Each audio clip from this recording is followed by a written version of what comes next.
This is what we're doing. So we can try to catch the light from there to here. Okay, let me see.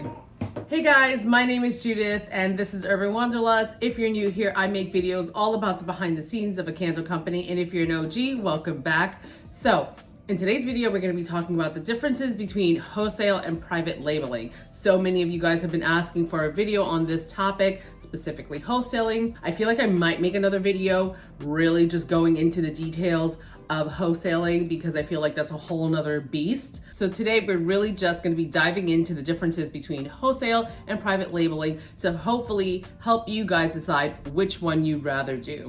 Or maybe both, I don't know. The number one thing that I recommend you do prior to doing any of this or even starting a business is to make sure that you get business insurance. It's so important that you guys protect yourselves and your business assets by getting insurance and making sure you're protected and covered.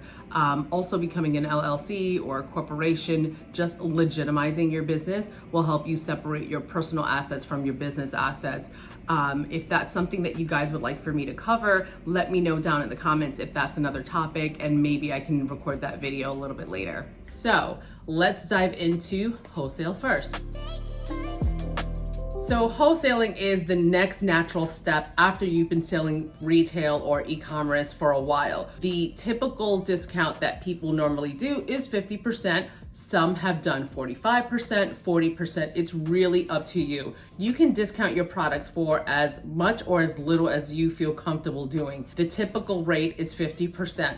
So knowing that, you need to make sure that your retail price is priced correctly, because if you are selling something at $8 and it costs you $5 to make, you're making a $3 profit, which sounds great. But now if you have to wholesale that $8 product that you're selling, you're now wholesaling for $4, but it takes you $5 to make it. Now you're not really making a profit. So you see how that works? You have to make sure that you are pricing your items correctly. If something costs you $3 to make, maybe think about selling it at $12 so that you're wholesaling at $6 and still making a $3 profit because it costs you $3 to make. Do you see how that works? So that's why I always suggest before you even begin to tackle wholesale, you really need to make sure that your retail prices are correct, because then you're not gaining anything. Because then once you start wholesaling, you're gonna have to reevaluate all of your prices and readjust everything, increase your prices, and then your customers might be taken aback a little bit. But if you have to do that, then that's all good. You know what I mean? You have to take these healthy steps in order to help your business progress. So another very important thing to remember about wholesale is you are not charging tax on these products that you're selling to your customers. Why? Because you're selling a product untaxed to this customer who is then going to list it on their platform and sell it to their consumers with tax. So you can't double tax a product. With that being said, you have to remember to collect the customer's tax ID number or VAT number if they're international. That's gonna help you at the end of the year when your accountant is going through your paperwork and needs to know why these items were sold with no tax, and you have the tax number of the customer to back you up on that. So another thing with wholesaling is you can decide whether or not if you want your customers to sign a contract. And within that contract, you can come to an agreement as to if they should be purchasing from you monthly, quarterly, or yearly. I personally don't require my wholesale clients to sign any type of contract, nor do I ask that they purchase from me a certain amount of time within the year. What I do ask is that they meet a certain purchase minimum. So you can set tiers for what these purchase minimums should look like. First time purchase of $150 and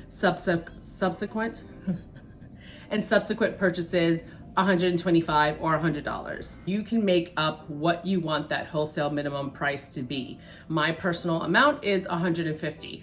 So when it comes to wholesaling, your brand name is still on these products. It's your products being sold at their boutique or their online store. So they are paying you your wholesale price to then sell it on their platform or their boutique. They can then set the retail price to be anything they want it to be. So if you're selling a candle retail for $20 and you're wholesaling it for $10 and they want to sell it for $25 or $26, they can then go ahead and do that. You can set restrictions and ask them, please do not sell this product for anything less than $20, anything less of what you're selling it for, because then it devalues how much you're selling it for.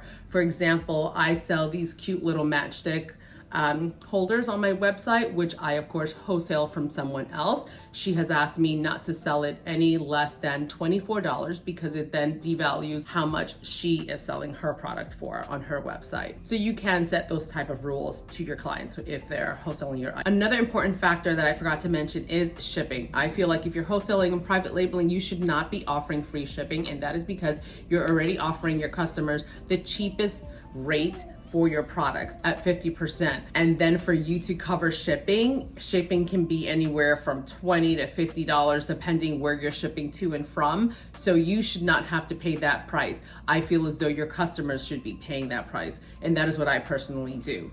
Occasionally, I may do a wholesale order for free shipping, and that is because I have a wholesale client that's been with me for years, and we're trying to work on a special deal, or there's some special occasion or something. I may do that once in the blue, but typically I have my wholesalers pay for shipping. Another thing that you could do is offer your wholesalers a flat rate shipping rate, which is, let's say, $20 shipping for purchases over $200, and they pay $20 no matter the cost. No matter the rate. So you could end up with a $50 shipping label, and your customer is paying $20, so you're coming $30 out of pocket. So that's something that you can decide upon. So now to talk about private labeling, or as some people call it, ghost labeling, white labeling. The whole point is your brand name is nowhere on this product. You are manufacturing a product to then give to someone else so that they can put their brand name on it and sell it as their own. No one will ever know that you manufacture this product for them. It is their item, their product that they are now selling. So no one will ever know that you made this product. It's now the property of the buyer and it belongs to them with their brand name. Private labeling, ghost labeling, white labeling, whatever you want to call it, is completely different from a collaboration label. A collaboration label, which is, I guess, the third aspect of this video that I didn't even think I was going to talk about. So a collaboration label is basically two different brands coming together to sell this product as one. For example, if I was selling a candle and the vessel was handmade by a ceramic artist, it would be a collab label. Let's say the company's name is Ellie, my daughter. It would be an Ellie Urban Wanderlust collab. So Ellie Urban Wanderlust would be on the label. Private labeling is your brand is nowhere on this item. So for example, the warning labels on a candle, I'm specifically talking about candles now. Let's say I'm private labeling candles for another buyer. The warning labels on the bottom will have to say where it's manufactured out of, but not your brand name. So the warning label would read manufactured out of Queens, New York with my zip code. That's what it would say on the warning label. It would not have my brand name. Then the buyer would then have to put their label on the outside. So when it comes to private labeling, you can decide to private label all of your products for the same price as wholesale, which is 50%. I've seen people do that. I've seen other people discount their items at 40 to 45%. You can completely make the price up yourself. You are the boss, you can do whatever you want. But typically I've seen people private label for a couple of dollars more than they would wholesale. And I guess the reason being is because your brand name is not going on this label, so they want to charge an extra $1 or $2, which I guess I completely understand, especially since you're doing all of this work for someone else and it's not really for your own business and brand name. You're helping them build up their brand name. So I guess that's the reason why people want to charge an extra $1 or $2. And plus because you're doing a lot more work, creating blends, creating different fragrances, and working with the partner to come up with a specific product that is unique for them. It does value why you're pricing something a little bit more. I would strongly suggest to set a very well-priced purchase minimum when private labeling. You want to make sure that you lock down those prices correctly and you do your math and make sure that all of your costs and your time is being accounted for correctly, because you're going to be putting in a lot of work for someone else's brand. So make sure that you are paying yourself correctly. And I feel like a good way to pay yourself, and this is something I haven't even talked about before, is to charge anywhere from 50 cents to $1 per item.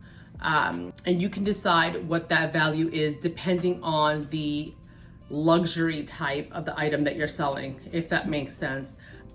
So like the best way to compare it is, let's say for example, Old Navy, you might want to charge 50 cents. The Gap, you might want to charge 75 cents. Banana Republic, you might want to charge $1 for that item. So that's how you can kind of value your time. So really the major key differences between wholesale and private labeling is wholesale is 50% discount usually.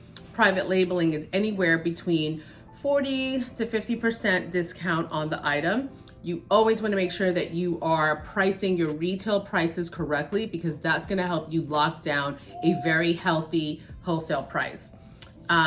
Wholesale has your brand name, private labeling, no brand name, both of which you should have a very healthy purchase minimum to help attract customers to want to come back. So now, I'm not a professional when it comes to wholesaling and private labeling, so if there's things that I'm missing, please call them out down in the comments below so we can talk about them. As I learn more about private labeling, I'll be sure to share that with all of you guys. So that's gonna be a wrap for today's video. I hope that I was able to answer everyone's questions. If I didn't, please ask them below in the comment section. Let's have a conversation. Let me know if there's anything that I may or may not have missed. And I really hope that you guys enjoyed this video. Give us a thumbs up and subscribe if you're not already, and I'll catch you in the next video. Bye.